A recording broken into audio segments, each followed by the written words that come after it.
बिस्मिल्लाहिर्रहमानिर्रहीम। आइए दोस्तों, आज हम सीखते हैं कि पीएचपी के अंदर वेरिएबल्स क्या हैं और ये कैसे काम करते हैं और अरिथमेटिक ऑपरेशंस कैसे काम करते हैं।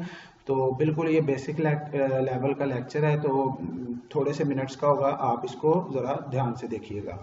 तो सबसे पहले मैं आपको ये बताता चलूं कि जो पीएचपी है ये बिल्कुल लूजली टाइप है। इसके अंदर आप जिस तरह का वेरिएबल के अंदर डाटा स्टोर करेंगे, वेरिएबल वैसा ही बिहेव करेगा। इसमें ये नहीं है कि आप इसके पहले डाटा टाइप्स बताएं कि ये इंट टाइप का है या फ्लोट टाइप का है या डबल है या कोई और या स्ट्रिंग है। तो इसमें आप जिस तरह का किसी भी वेरिएबल के अंदर डाटा स्टोर करेंगे वो वैसा ही बिहेव करेगा। आइए देखते कैसे है। मेरे पास एक वेरिएबल है जी $A। अच्छा, ये बात आप याद रखें कि कोई भी वेरिएबल लेना है पीएचपी में तो आपने उसको साथ $साइन जरूर लगाना है। तो इट मीन कि ये एक वेरिएबल, अगर $साइन नहीं लगाएंगे तो ये आपका वेरिएबल नहीं हो सकता। तो हमें इसके साथ ये $साइन जरूर लगाना है। तो ये मेरे पास वेरिएबल है जी $A। तो ए के अंदर मैं कोई भी वैल्यू स्टोर कर सकता हूँ। लाइक मैंने 10 स्टोर किया, तो अब ये मेरा वेरिएबल जो ए है ये किस तरह का है जी, इंट टाइप का।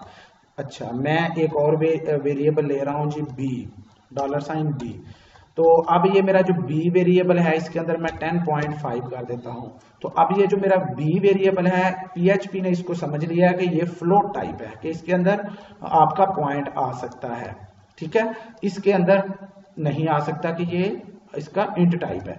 तो सिमिलरली ये बाकी भी, अगर आपने किसी वेरिएबल के अंदर कोई स्ट्रिंग स्टोर करवानी है, लाइक आपने कोई कैरेक्टर्स करवाने हैं इस तरह, तो अब ये वाला जो नया वेरिएबल सी है, तो ये आपका कौन सा बन चुका है जी, ये स्ट्रिंग टाइप वेरिएबल है कि इसके अंदर कैरेक्टर्स हो सकते हैं मल्टीपल।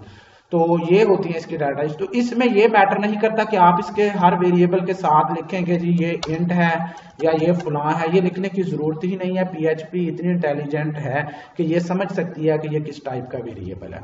तो आइए हम इनको अब इको करवा के देखते हैं। ठीक है जी, अगर मैं किसी भी वेरिएबल को इको करवाता हूं तो वो उसकी वैल्यू मुझे इधर ब्राउजर के ऊपर मेरी वो फाइल ओपन हुई हुई या home.php, तो यहाँ पे वो वैल्यू 10 नजर आएगी। आइए देखते हैं कि मैं इसको यहाँ से कर देता हूँ कमेंट में ताकि वो उसके साथ ना आए। तो अब मेरा अकेला 10 जो है वो इको हो जाएगा। ठीक है जी, अगर मैं सिमिलरली बी को भी इको करवाता हूँ और सी को भी इको करवाता हूँ तो ये मुझे ऐसे करके शो करेगा 10, 10.5 और आगे। अच्छा, अब आपको ये नजर आ रहा होगा कि ये बिल्कुल साथ जुड़े हुए हैं, तो पता नहीं ये क्या है। इसमें ये है कि ये एक ही लाइन में नजर आ रहे हैं, तो इसको अलग अलग करने के लिए हमें यहाँ पे HTML को साथ यूज करना चाहिए कि लाइन को ब्रेक किया जा सके। तो आज हम आपको ये भी बता देते हैं कि PHP के अंदर हम HTML को कैसे यूज कर सकते हैं। ये बात याद रखें कि आप PHP के अंदर HTML को एक स्ट्रिंग के तौर पे यूज करते हैं, मतलब उसे डबल कोट्स के अंदर या सिंगल कोट्स के अंदर आप देंगे तो वो आपकी PHP काम करेगी और उस HTML काम करेगी। उसको इको करवाना बहुत जरूरी है। अगर मैं यहाँ पे आके अगर मैं ऐसे ही ब्रेक का टैग लगा देता हूं तो ये ब्रेक नहीं होगा। ठीक है, ये एरर होगा। तो इसको मुझे इको जरूर करवाना है। मैं अगर इको करवा देता हूं PHP के अंदर HTML को, तो वो आपकी जो PHP HTML है ना, वो उसकी प्रॉपर HTML वाली आउटपुट आएगी, मतलब उस टैग की अपनी आउटपुट उसको शो होगी। तो आइए देखते हैं कैसे। ये मैंने ब्रेक का टैग लगाया है, तो मेरा ये अगली लाइन में, न्यू लाइन में कोड चला गया है, अगले मतलब वेरिएबल्स अगली लाइन में आए हैं।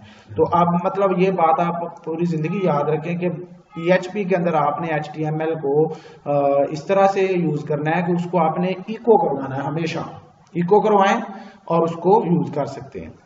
तो ये मैंने इस तरह से कर लिया। अब इसकी मैं डुप्लीकेट कर रहा हूं तो मैं ये अगली लाइन में भी ले जा रहा हूं।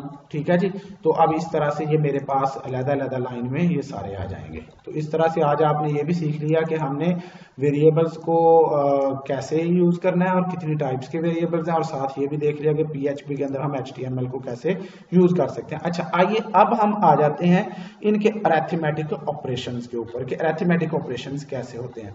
मेरे पास जी दो वेरिएबल ऑलरेडी हैं जी, A और B।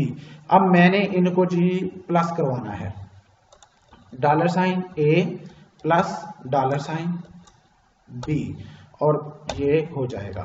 ठीक है, अब इनको मैं इको करवा देता हूं जी ऐसे। तो अभी ये आपको 20.5 ये आ चुका है, इट मीन कि ये प्लस हो चुका है। तो मैंने ब्रेक का टैग फिर यूज किया और ये अगली लाइन में 20.5 आ गया। अच्छा, अगर मैं यहाँ पे कोई और करना चाह रहा हूँ, मतलब arithmetic operation use like minus है या आपका डिवाइड है या आपका रिमाइंडर है, तो वो आपका शो होगा। तो सिमिलरली मुझे फिर वो ब्रेक के टैग्स यूज करना पड़ेंगे ताकि वो न्यू लाइन में सारे रिजल्ट्स उनके शो हों, अदरवाइज तो ये एक ही लाइन में सारे शो हो जाते। तो ये मैंने इसलिए यूज किया। तो अभी आप इसको देखिएगा, हाँ जी, -0.5 आ क्या चीज, चूंकि ए की वैल्यू छोटी थी 10 थी और बी की 10.5 थी, तो अब उसमें से 0.5 ही बाकी बचेगा, तो वो भी माइनस में आएगा क्योंकि हमने ए को पहले रखा है। फिर इसी तरह से मैंने ए डिवाइडेड बाय बी किया, तो वो भी आपका ये आएगा जवाब, ठीक है ना, पॉइंट्स में है तो पॉइंट्स में आएगा। तो अगर मैं इसको ज्यादा मजीद क्लियर करना चाहते हैं तो मैं इसको 20 कर देता हूँ, तो ये अब आपको रिजल्ट्स जो है ज्यादा से ज्यादा अंडरस्टैंड हो जाएंगे, ठीक है। ये माइनस आएगा क्योंकि बी की वैल्यू बड़ी है इसलिए। तो अब ये 0.5 और फिर मैंने ये रिमाइंडर लिया तो ये 10 ही आएगा। आप समझते हैं कि रिमाइंडर कैसे काम करता है, कि जो बाकी बच जाता है उसे हम रिमाइंडर कहते हैं, ठीक है जी। इस तरह से ये आपके सारे अरिथमेटिक ऑपरेशंस काम कर रहे हैं। अच्छा, अब आप किसी भी रिजल्ट को किसी थर्ड वेरिएबल में आप स्टोर भी कर सकते हैं। फॉर एग्जांपल आपने एक वेरिएबल ले लिया जनाब एफ नाम का, एफ के अंदर आपका जो रिजल्ट है ना रिमाइंडर वाला वो सेव हो चुका है, उसको आप नीचे जाकर कहीं पे भी यूज कर सकते हैं, ठीक है जी।